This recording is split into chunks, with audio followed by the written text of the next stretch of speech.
Hello and welcome to this tips and techniques video from Master Your Photography.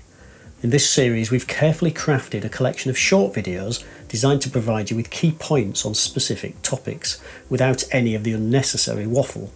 Our goal is to give you practical information that you can immediately apply to your own photography.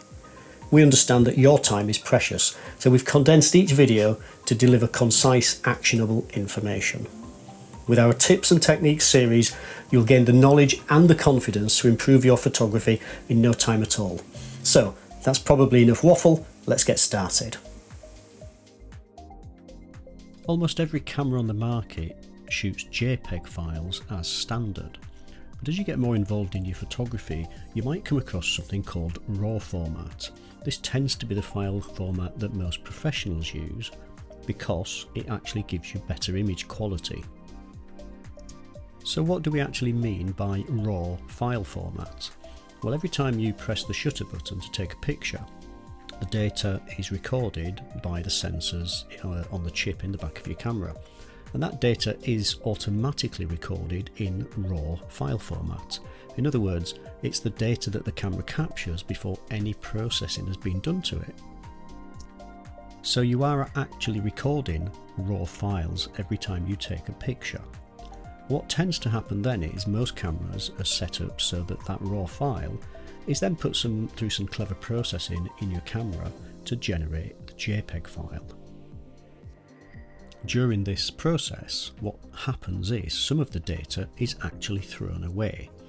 Things like the white balance are baked into the JPEG file, and the bit depth, that's how much data is actually stored in the file, is usually reduced from 12 bits or even 16 bits down to about 8 bits for the JPEG file.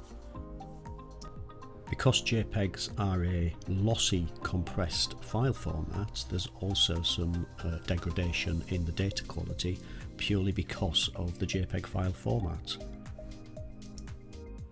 Now once this JPEG file has been created by your camera, the RAW file at that point is usually just discarded, never to be seen again.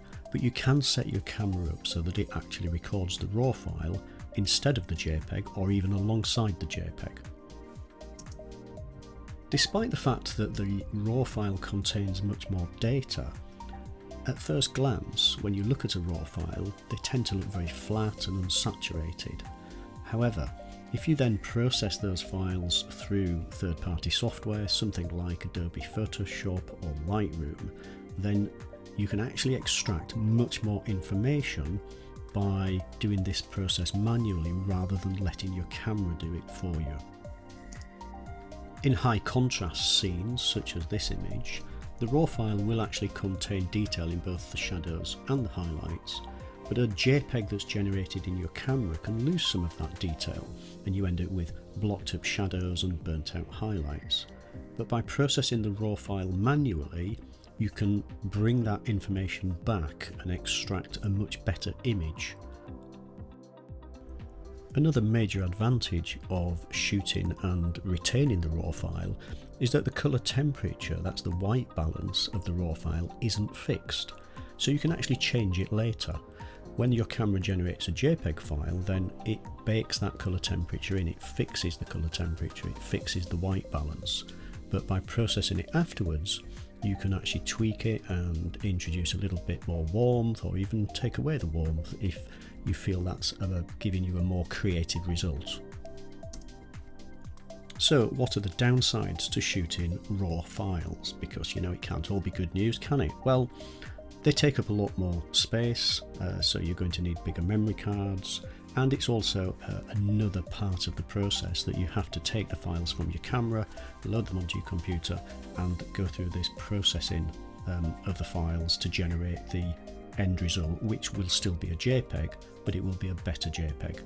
So it's not all rosy, there are downsides. However, I think the benefits far outweigh the disadvantages, so maybe give it a go, especially if you're dealing with some tricky high contrast subjects, and see how you get on. Thank you for tuning in to Master Your Photography's Tips and Techniques series. We hope you found this video useful and practical. Remember, each photo you take is a stepping stone towards becoming a better photographer. So Get out there and capture the world in your own unique way. Until next time, happy shooting.